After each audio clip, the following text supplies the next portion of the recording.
Welcome everyone to Adult ADHD Comorbidities, Research and Strategies for Managing. I'm Julie Erickson. I'm an MLIS. I'm currently an instructional designer, and I am really excited to talk to you today about adult ADHD. Resources for today are at www.fabricandbooks.com/presentations, and there is a link to a Wakelet packed full of resources for you.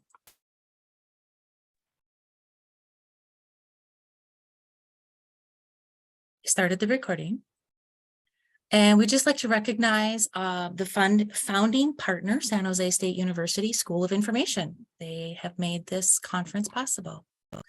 All right, so in the chat, I'm really curious, what do you think of when you think about ADHD? And I dropped off some words here, but what are some words that describe ADHD to you?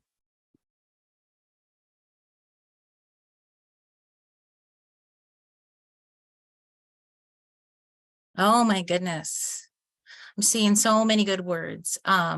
Executive dysfunction, we're going to talk about that. Disorganized, the multitasker, overwhelmed, hyperfixation. I think me. Yes. That was me a year ago. Time blindness, masking. Yes. Oh my gosh. So noise in your brain, forgetful, overstimulation, a superpower, either super focused or super distracted. Squirrel. I prefer shiny squirrels myself. They're much more distracting when they're shiny too. So anyways, excellent list of words. Thank you for adding to that. This is a quick wordle that I found on the internet. It's openly licensed. Miss Luna Rose created it. And one of the things that really spoke to me about it was when you look at it, you see a lot of the more negative words are larger, like disorganized and forgetful, whereas creative is pretty big, but you know, the rest of the big words are the more negative associations. And there can be some real positives with ADHD. So what we're going to go through today is looking at ADHD as an adult ADHD. And I was diagnosed about a year ago. It's one of those things that I had never really thought about it. You know, you always kind of joke, I must have ADHD because I just can't stay focused today, or, you know, that type of thing. And then I started having some issues with managing my work and my relationships. And it was just like my whole life was falling apart. And my therapist recommended that I go to a psychiatrist, which in the States, you have to see a psychiatrist to be diagnosed. And so about a year ago, I was diagnosed with ADHD. And because I'm a librarian, guess what? All I've done for the last year is do research, because I want to know more. And so there are some positives to having ADHD, in the sense that I'm making connections to so many of the things that have just like baffled me my entire life. And so for me, it's like I finally have answers, and that's pretty cool. What is ADHD? There's a ton of different definitions out there, and I am sharing with you the CHAD definition, children and adults with attention deficit hyperactivity disorder. They are funded by the National Institutes of Health, and they have a ton of really great information, including links out to research, and just they're a good place to start if you're looking for kind of some of that in information. I'm kind of laughing. We're all diagnosing ourselves in the chat right now. So this session lends itself well to that. One of the things that shocked me about ADHD was the comorbidities. And anytime you can come to a presentation and say comorbidities, it's like, how fun is that? But comorbidities really aren't a laughing matter, because when you look at the number of adults with ADHD who have any mood disorder, such as depression, compared to adults without ADHD, it's shocking. And then you go on to any anxiety disorder, 47%, nearly 50% of adults with ADHD have an anxiety disorder, compared to only nearly 20% of adults without ADHD. And adults with ADHD tend to have substance abuse disorders, and that falls under, eating disorders are considered a substance abuse disorder. And so some of those things that you don't even think about have connections back to the ADHD. And in many cases, especially for women, you're treated for your anxiety and your depression or your eating or your substance abuse, when reality, the underlying cause is ADHD. And so this was just mind-blowing to me and so eye-opening, because I've struggled with a number of things throughout my life, and you going, well, this now this makes sense. And so this is one of the positives. I finally have answers. So that is the comorbidities. And when we look at our research, I will show you, let me hop over to the research part. So I've given you guys a number of resources in the Wakelet for the comorbidities that tie back, because there's more comorbidities than even what I gave the chart for. One of the things that can be prevalent in ADHD people are celiac disease.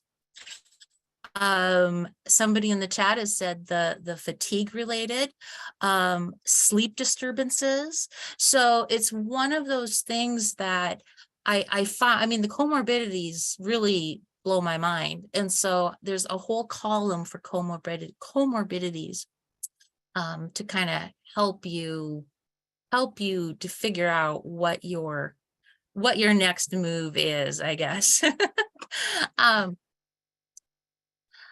Executive function is another really, really, really big thing.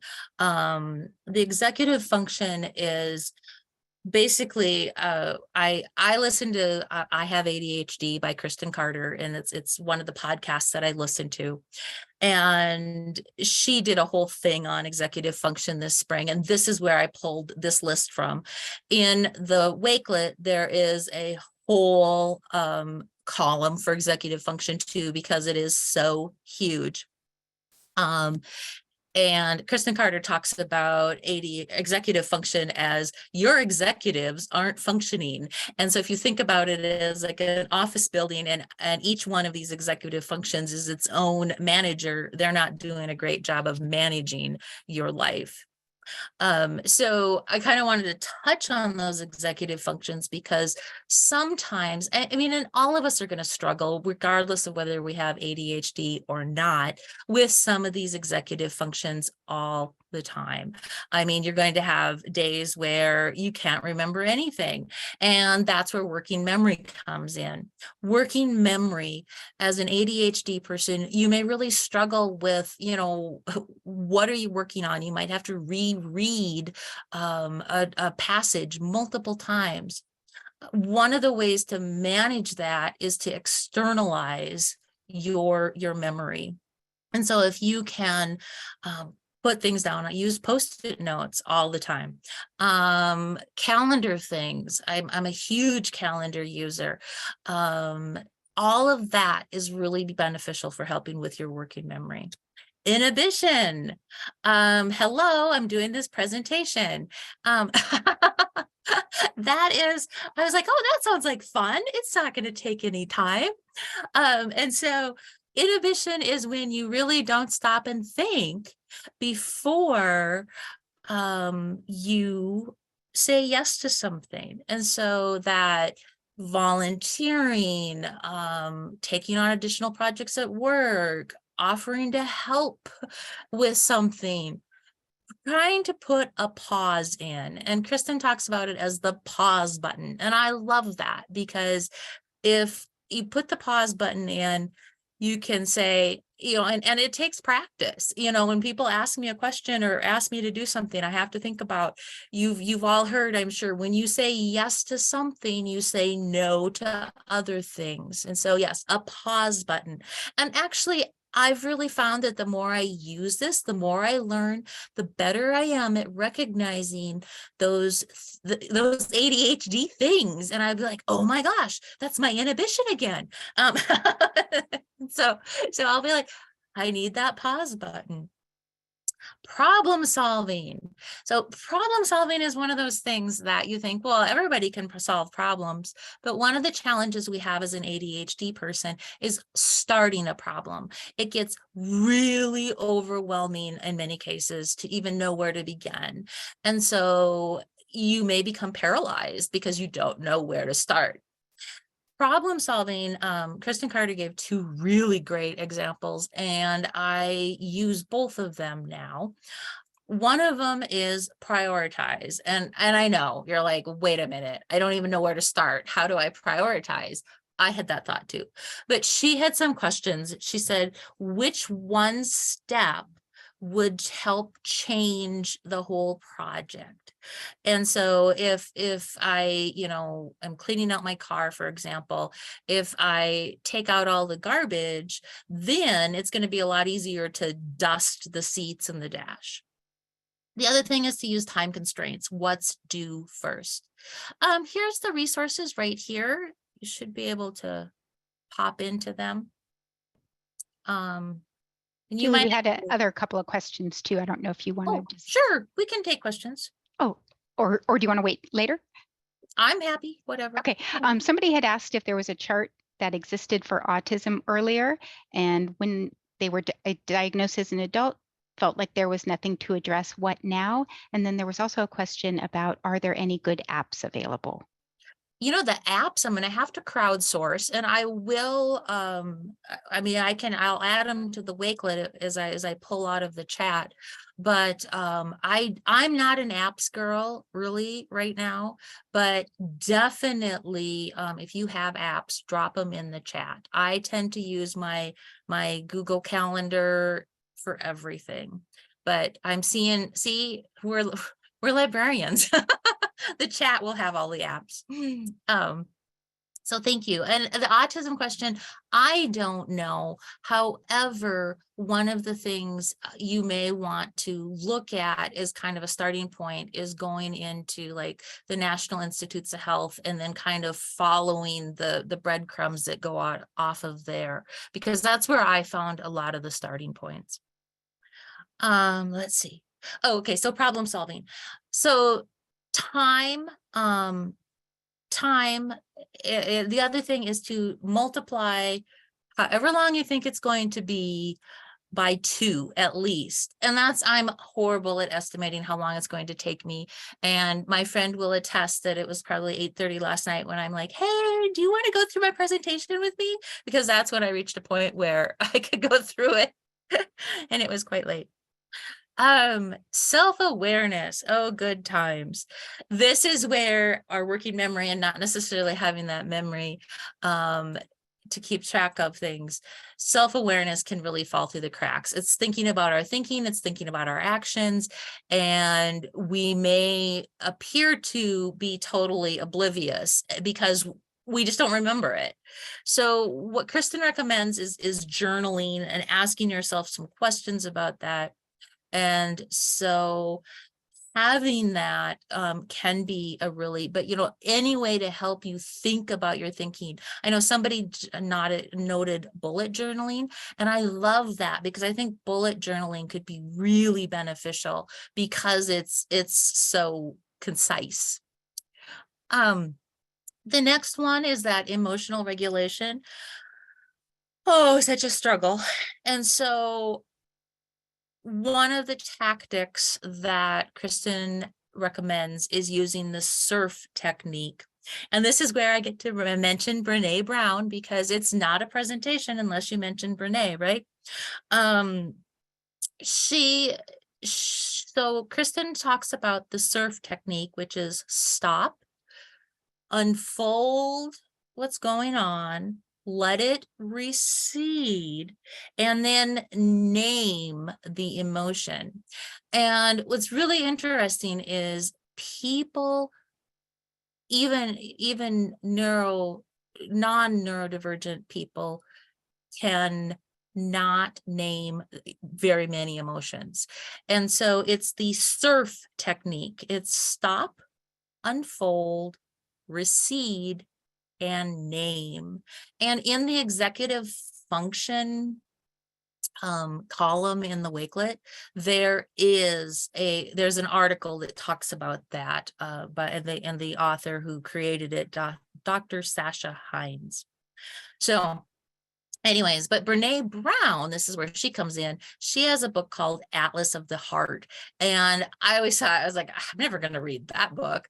But actually, it was recommended. I read it and oh, I loved it because they describe all these different emotions. And so it gives you that information about emotions. And so extremely useful. I was really excited about that.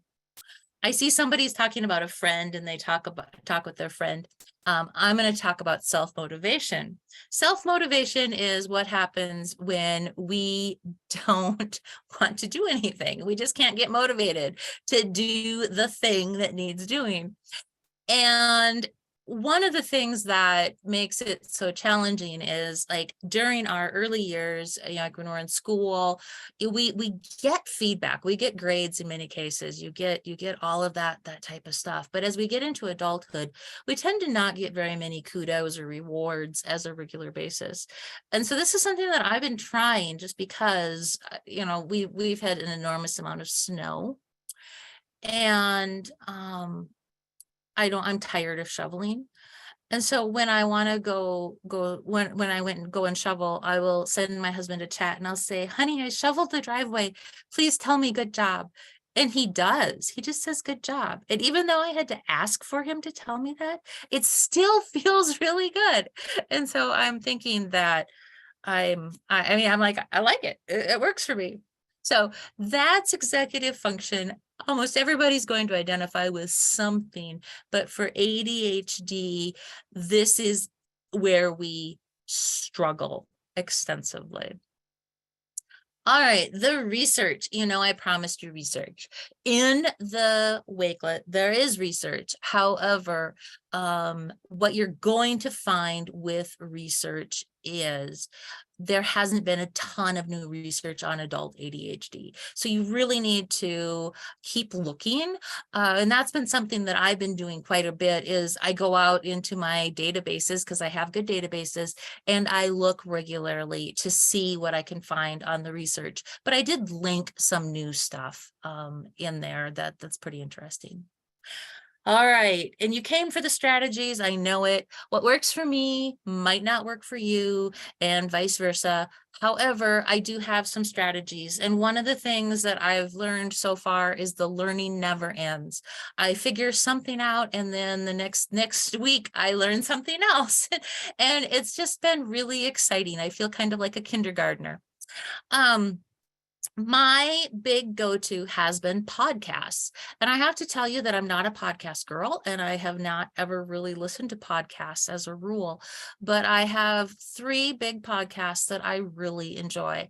I Have ADHD by Kristen Carter. She has a coaching business called Focus that she advertises in her podcasts, but I can ignore that. I have a great filter in my mind. And she brings in experts and it is really awesome. I also really like Hacking My ADHD because it's generally really short. He tells dad jokes and I get some really great actionable ideas from him.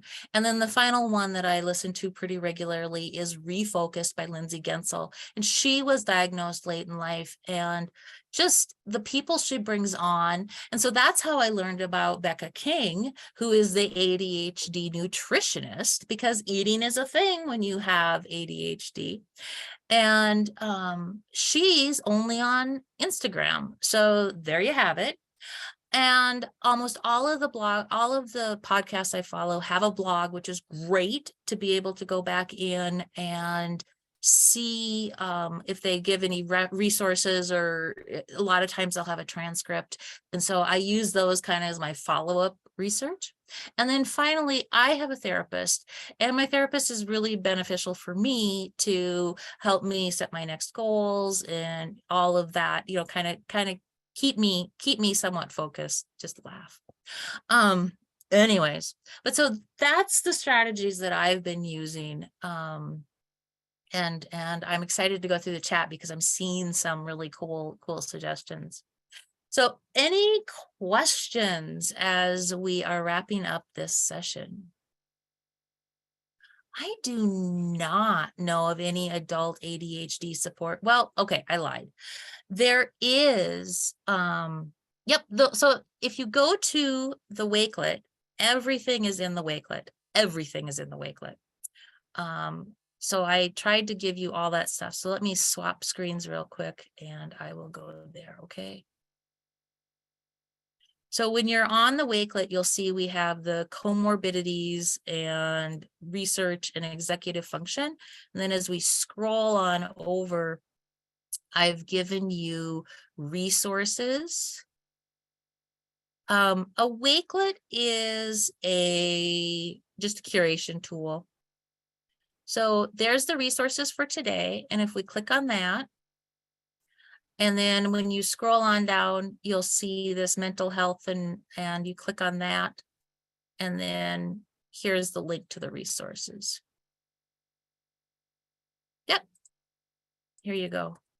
It's like a LibGuide. Yes, you're very much so. Very much like a LibGuide. Oh, I keep saying, so sorry.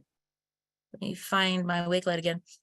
So I've listed out some resources. Becca King, she is really great for eating. The Attitude magazine, I saw a couple people really use that. Chad has some resources. This Psychology Today article, I found it just really beneficial. I found it right after I got diagnosed. And then you're looking at the podcasts over under the podcast icon. And you have Hacking Your ADHD, you have the Refocused, and then I Have ADHD. She has 200 episodes, I believe. So you can go back into her archives and search them. And I pick and choose. I'll be like, oh, I don't need this today, but I need to talk about project management or something like that. So the only reason I really have started to, so Becca King is actually a PhD, and I trust, so I wouldn't have recommended her otherwise.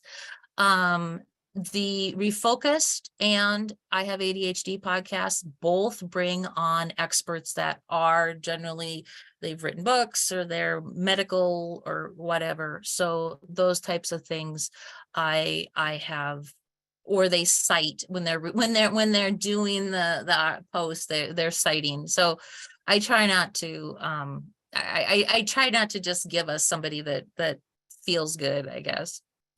How does ADHD impact your work as a librarian? What suggestions do you have for that? I think the biggest thing is really working on project management, because we have so many different projects and so many moving parts. I think my ADHD is the whole reason I love to be a librarian, because it's never boring, you guys. It's always so interesting. But when you get so many projects on, I guess dealing with your diagnosis with your colleagues and supervisors, that's going to be totally up to you. If I worked for the library, that was Georgia was in our opening keynote, I would feel comfortable telling my supervisor, because it seems like it's a very, very friendly place. Other places I don't know. And one of the things, it kind of depends on what level your ADHD, how much out of control it is, how much you have it managed. So that's not a very good answer.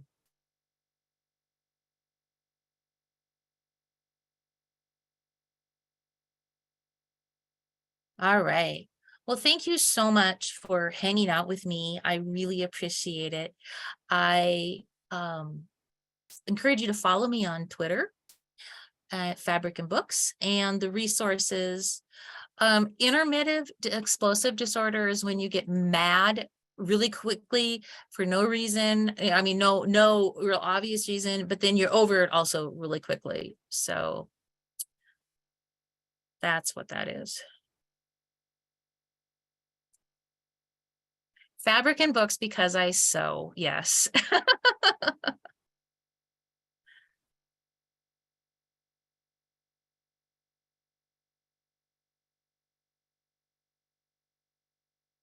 Thank you guys. This was a really awesome, such a great chat going. It was really fun.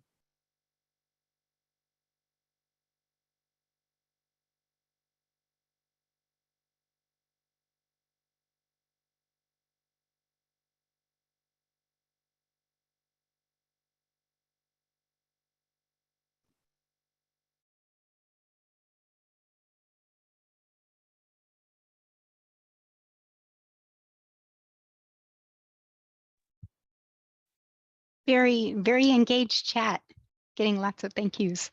And that was Yes, fantastic, Julie. it's really fun.